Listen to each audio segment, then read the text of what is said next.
Hello,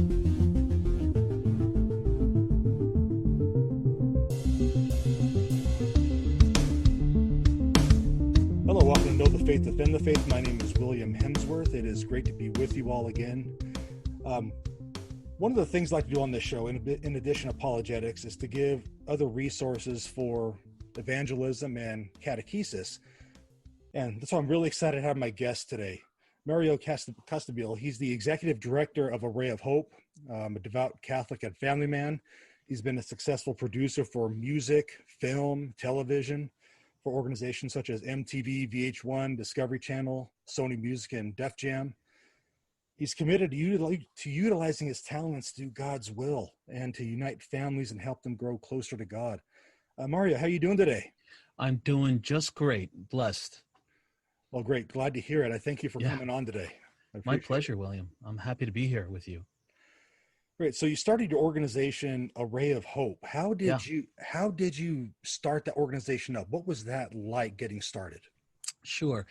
Well, we have to take a couple steps back. I'm a music and film producer, and I've been in the recording business for over 35 years. And so my business has always been media, film, content, concerts, events. That was my professional side, or is my professional side, but I have a sort of faith journey, like all of us, a faith walk, that was sort of the impetus, or what actually converted and crashed the two together. So when I started to breach my 50s, I started some soul searching, and cradle Catholic, I raised 5 kids in the faith, Catholic family, put my kids through Catholic grammar school, Catholic high school. Some of them went to Catholic college. So, for all intents and purposes, we went to church on Sunday. We got the sacraments, the children to receive the sacraments, all that kind of stuff. But when I hit my 50s, I went on a bit of a soul searching, trying to understand what the meaning of life was. I mean, at some point in time, we all consider that, life will end. At least I did at that point. And I realized, you know what, if I were to die at this moment, if my life were to end, where would I end up? Would I go to heaven? Would I go to hell? Is there a heaven? Is there a hell? Is there a God? I mean, do I really believe in this stuff? And I started to get scared about what the truths were. So I went on a journey. I went searching and to try to rediscover what it meant to be Catholic, if I truly believed in the teachings of the church. And we don't have 5 hours here, of course, but right. Essentially there was a multiple events that God put in my life that started to verify that, the teachings of the church were real. I was inspired to develop my intellect, to understand, what the teachings of Christ were, and why we as Catholics did what we did, to understand the saints, the sacraments, the Eucharist, the validity of, the teachings of our fathers, the teachings of the fathers of the church. And the more and more I read, the more and more I understood, the Holy Spirit instilled a desire, a vigor in me to share what I was learning. Essentially what was happening, William, is I was falling in love with Christ. I never really, I never really felt that. I mean, there were spots in my life where this is great and I love church and I love God, but I never really connected with him on a deeper level. So as that started to happen, I was involved professionally in some things, ironically enough, in God's ultimate wisdom and plan. I was producing a Christian band called Sacred Road, and I was spending a lot of time in Nashville, and I never produced Christian music before, and I was trying to understand how Christian music was. And as I was doing that, I met like Mercy Me, Casting Crowns, Amy Grant, all these, Michael W. Smith, all these amazing artists that I really knew very little about. And I was struck by, first of all, their deep spirituality. But more importantly, for me as a musician, I was struck by the immense quality and power and the way our evangelical brothers and sisters shared the faith. So it was sort of at that given moment that I said, boy, I wish Catholics had concerts and films and video and all this stuff that was happening in the evangelical world, but I felt Catholics were sort of lacking in that quality or presentation to share the faith. So it was at that given moment where, the Lord hit me over the head and said, look, you have this skill set, you have this talent. why don't you bring it to the church? Bring it to my church, the Catholic Church. So essentially, that's how Array of Hope was inspired to create events similar to what our evangelical brothers and sisters were. So our first concerts were sort of like, if you can imagine, Steubenville, retreats, on steroids in your local Catholic church, in the gymnasium. And it was cool because Catholics weren't used to seeing lights and smoke machines and lasers and films and live witness. And that's how Array of Hope started. And we started to grow, and people started saying, hey, this is really cool, and Array of Hope is like this, evangelical sort of approach, charismatic approach on steroids, mobily, that we could bring them into our local parish. So I needed to give you that context because, Sure. the Lord instilled that desire in me, which in turn, inspired me to start Array of Hope. Great. So you're going around, you're doing these events, you're doing these retreats, pandemic hits. Aha. Of course, all of us had to change the way we do things. How did Yeah. Array of Hope how did you have to adapt? Yeah. So part of the Array of Hope journey has been that we grew into doing concerts, and then we did a lot of confirmation retreats, and then a lot of the content that we create is original content. So people would ask, where do you get our content from? And we would start delivering our content to EWTN and Catholic Catholic network, television network, and Catholic Faith Network, and then we created content for Forum, St. Augustine Institute. So we were evolving to the sort of like this multimedia organization. And then as a result of that growth, we expanded on social media. So we were all about all these components of sharing the faith through media. But a majority of what we did was events. I mean, that was the bottom line. So when COVID hit started to evolve and started to become really pronounced and aware in February, I remember distinctly, I came back from Nashville on March 9th, and we had a confirmation retreat, family retreat on that Monday. I flew in, we did that retreat in front of about 300 kids. And then we had another 3 events that weekend. And that's when things started happening. Schools were closing, businesses were closing. And then the weekend got canceled. And then next weekend got canceled. And then April was canceled. And before you know it, everything was closing up. So I said, oh boy, for an event organization with no events, what do we do? And William, to tell you the truth, I really had to discern. I said, well, maybe that's it. Maybe we just do social media and we go smaller in an organization. And I asked for the Holy Spirit to speak to me, to really reveal what we needed to do as an organization. And essentially, it started to be very clear that, look, your content is good. You're able to transform people by what you create. You need to continue doing that, and you need to figure out a space that you can do it in. So as these virtual retreats and events started opening up with our, there was like these Catholic conferences that happened during the summer. I'm sure you remember all that. And we actually participated in one in the Chastity Project. And I said, well, this is kind of cool. But then when I went into the portal, it was really, which was very great. It was very good, but there was an abundance of videos that people clicked and watched. And the Array of Hope experience is very engaging, very interactive. We invite people onto the stage. We have trivia games. We get people to involve to sing along. We do like dance routines. It's a whole interactive component. And I said, well, if Array of Hope is going to exist in this space, we have to figure out an interactive platform. It has to be very engaging. They can't just be watching a movie or listening to something. So that's where it got tough, and we had to really stretch on the technology and find out how we can incorporate a multiple of hardwares and softwares to make and develop an interactive platform. And I believe that we figured that out. We figured out something that is engaging and draws people into to a space that they're part of the event as it unfolds. And that's what this Rise Up interactive, virtual event has become. So how is the event interactive? Because I can imagine that's probably hard to do in an online environment. Yeah. Well, the way it's interactive is that we have, it immediately opens up with people sharing the faith and talking, and then there's a chat bar. So the kids and families are used to writing stuff, and and make comments, go back and forth. And then we have there's discussions and polls where people can share. You know, we ask, hey, we want to know a little bit about you, and then we start throwing out questions, and they engage in the polls immediately. There's an opportunity where people can do a Q&A, and we share the faith, and then we do like a little trivia game with them. But William, this is the part that I'm really proud about.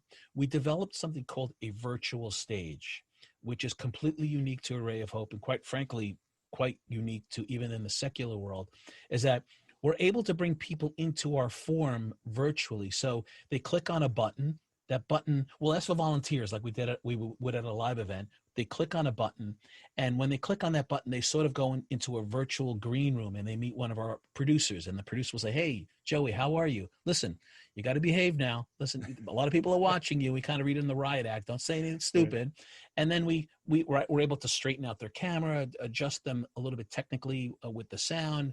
And then what happens is that, and then they go into a green waiting room space, and then we beam them up, Scotty, and we push a button, and they're with our entertainers and performers and presenters live. Oh, and we do trivia games, and we do interactive components, and it's so exciting. I mean, and then their peers get to see them. It's funny. We do like scavenger hunt. We do, we play games like how well you know the Bible, and we test them on scripture. And is this a scripture verse, or is it a lyric from a song? There's all kinds of games that we develop, and that's how it becomes interactive, and the kids love it. It's really pretty exciting.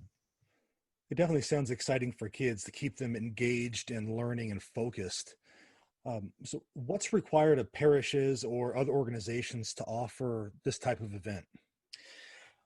Really, it's nothing. All they have to do is reach out to us, and they could reach out to us through our website, which is Array, ARRAY of hope.net.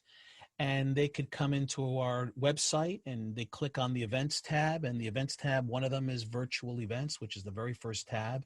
And it's completely self-explanatory. Everything's there for them to understand and read about. And there's videos that demonstrate the presentation. And then they just have to reach out to us and make arrangements for us to arrange for an event at their parish. So what's the cost to host an event, and what's the turnaround time to get it going? Yeah.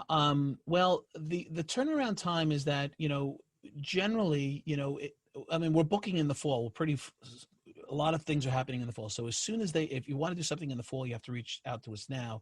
Although we booked several Lent retreat programs, and we're doing a lot of stuff in January already. So it's really up to whatever time frame you guys, the parishes, are working in. The cost is, when we've done live events in the past, there's always a stipend. So we have, based on the size of the room that we're performing in, the number of attendees, the length of the event, and we formulate some sort of stipend or cost to the parish. That really hasn't gone away. We have two programs. That program one still exists. So if a parish has a money set aside, a budget, dues or things that parents and families contribute to, we will speak to the pastor or the DRE and say, what is available? What do you need? And then we work out a specific stipend. So that hasn't gone away. But one of the things I found out in speaking to parishes and dioceses all over the country is that there are dioceses and parishes that are suffering. People have been furloughed, laid off. Parishes are shrinking. There's no money. So we have a second option. And the second option is that we take the responsibility completely away from the parish, and we kind of put it on the families. And then we charge a per family registrant fee. And that ranges anywhere between $15 to $25 per registrant. And the great thing is that, we're just not at... We want the family to attend this event regardless. And that model seems to be working pretty well, because it gives everyone a choice and an option based on what their need is. So between $15 and $25 on a per family basis, how long do these virtual events normally last? Generally, we've been doing them about an hour and a half, an hour and 40 minutes. we've if we're doing something for a young audience, I mean, we've learned early on that someone that's 13, 14, 15 years old has an attention span of about 45 seconds, so we have to work Yeah. really hard to keep them engaged. But to our surprise, they're engaged. We've done a couple of events where an hour and a half went by and we're done, and they've been active the entire time, and we have analytics that we can judge their interactability, and it's pretty surprisingly so. But I wouldn't go beyond an hour and a half, 2 hours tops, for this kind of, because they're staring at a computer or on a phone. Unlike a normal retreat that we do at a parish that could go 4, 5, 6 hours in many cases. Right. So in answer to your question, an hour and a half, an hour and 40 minutes, I think is generally pretty good. Okay. That's not bad at all. And what normally happens during these events? Kind of what's that? If you could kind of lay out the format for us, for the listeners. Yeah, I mean, we've our the nature, the charism of who we are is media. So we play music. We share the faith through music. We do films. We have talks. We have witness. We found early on peer-to-peer ministry is really effective. So young people share their faith stories and their faith walks, and that's powerful. I mean, just sharing that. So combined within that period of an hour and a half, those are all the components that we kind of put in there, and we alter it. So it's not something that's you're not listening to 3 talks in a row. We would have some music, we have an interactive game, then we do a short talk, and then we have some interaction about what does that talk mean to you, and we'll do a poll, what does it mean, and then we'll go into another game or another song. And so we're constantly varying the flow and the energy, so they're always engaged and always trying to surprise them as to what's next. That's my understanding, and forgive me if this has already happened, that you have a free weekly virtual show that's going to be starting up. Yeah. Thanks for asking about that. So we have 2 tracks that we're developing. It's the Rise Up virtual event, or virtual retreat. I beg your pardon, virtual retreat, and that is what we've been talking about the entire time here, where parishes can just come in and sort of hire or bring in Array of Hope for a specific need. Now, in my conversations with parishes around the country is that, their weekly formation, they usually would have once a week where families would get together, or they have a formation talk or formation gathering. They're unable to do that. And people flat out asked us, hey, can you do something like that? Can you provide something like that for us? So it dawned on us, well, maybe we can. And what we were inspired to do is create an event that happens every week, which is called Rise Up, Faith, and Focus. And it's a weekly broadcasted event that is going to start in November.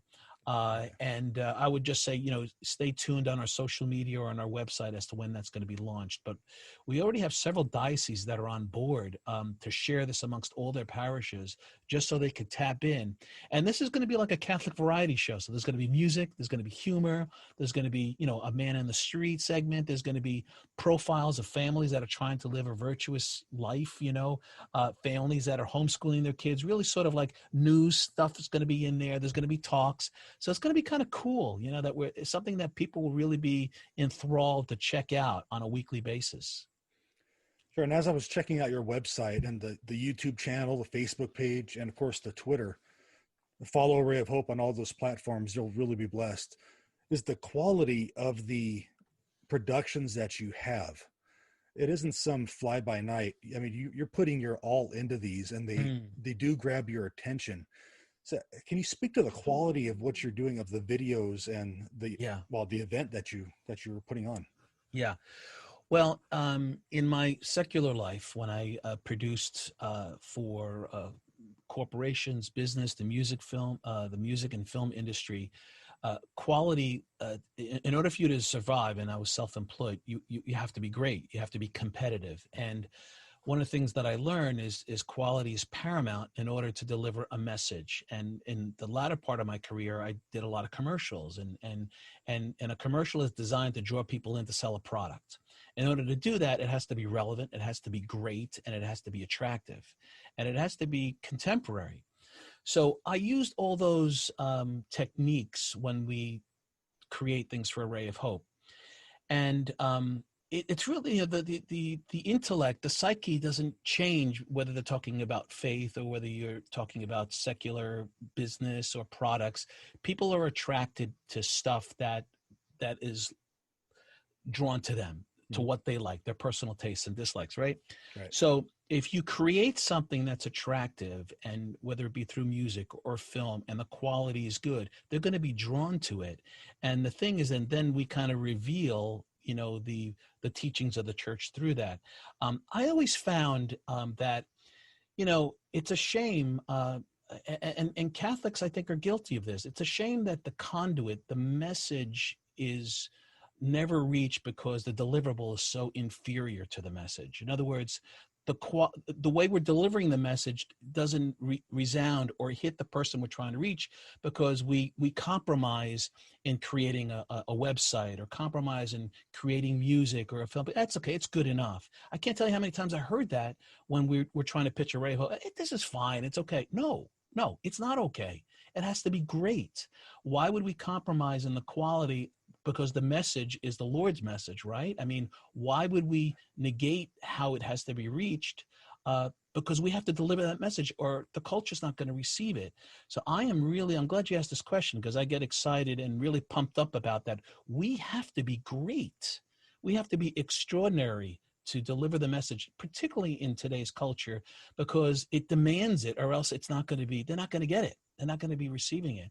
And there's a lot of apostolates that are doing great work now that get that. They understand that. The film quality has to be like what they would see at the movies, right? The music has to be as good as they would hear on the radio, in order to attract the younger audience, and people that are really drawn to content.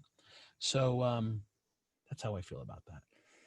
Well, I'm glad you said that, because I was watching one of the videos, and I'm not making this up. My 7-year-old twins and my 9-year-old daughter left their computers that they're doing virtual learning on. This happened yesterday, and they ran over to see what was happening. So Wow. they really enjoyed it. And Cool. so, Mario, how can people learn more about Array of Hope and how you're serving the church with your ministry?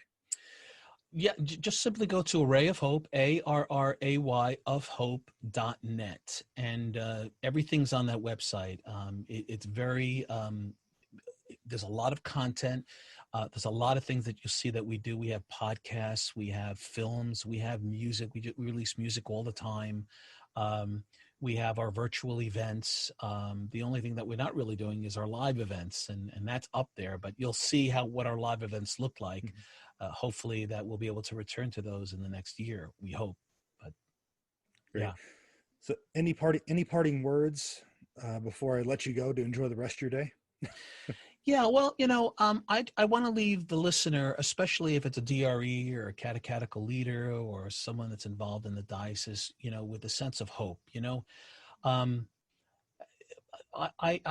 in my conversations, I sensed a lot of despair and a sense of like, what are we going to do? What's going to happen? And we have to have hope, and in the true sense of the virtue of hope that Christ will deliver in his promises, right? I mean, we can't forget that, God is in control, right? Right. And this might be an opportunity that we're, as a church, really need to stretch and think outside the box and find different ways to draw people back to Christ and the church. So we should think of it as an opportunity. Let's figure out. I mean, a lot of the stuff that most people were doing wasn't working anyway. I mean, you see it with all the stats, people leaving the church, especially now with all the craziness that the church is experiencing with, a lot of the just a lot of the issues and problems that the church is experiencing. So this is an opportunity. This is a place where the Lord is encouraging us to, hey, you know what? We have to trust in me, Jesus, right? We have to, we have to remember the virtue of patience and just be patient that things are going to happen if we're diligent and obedient to what the Lord is showing us. So I want to leave you all with that, that we need to really, and we need to be in communion with one another. We are the universal church, and often it seems like, parishes and dioceses are in sirloins. What's the word? They're separated, right? Right.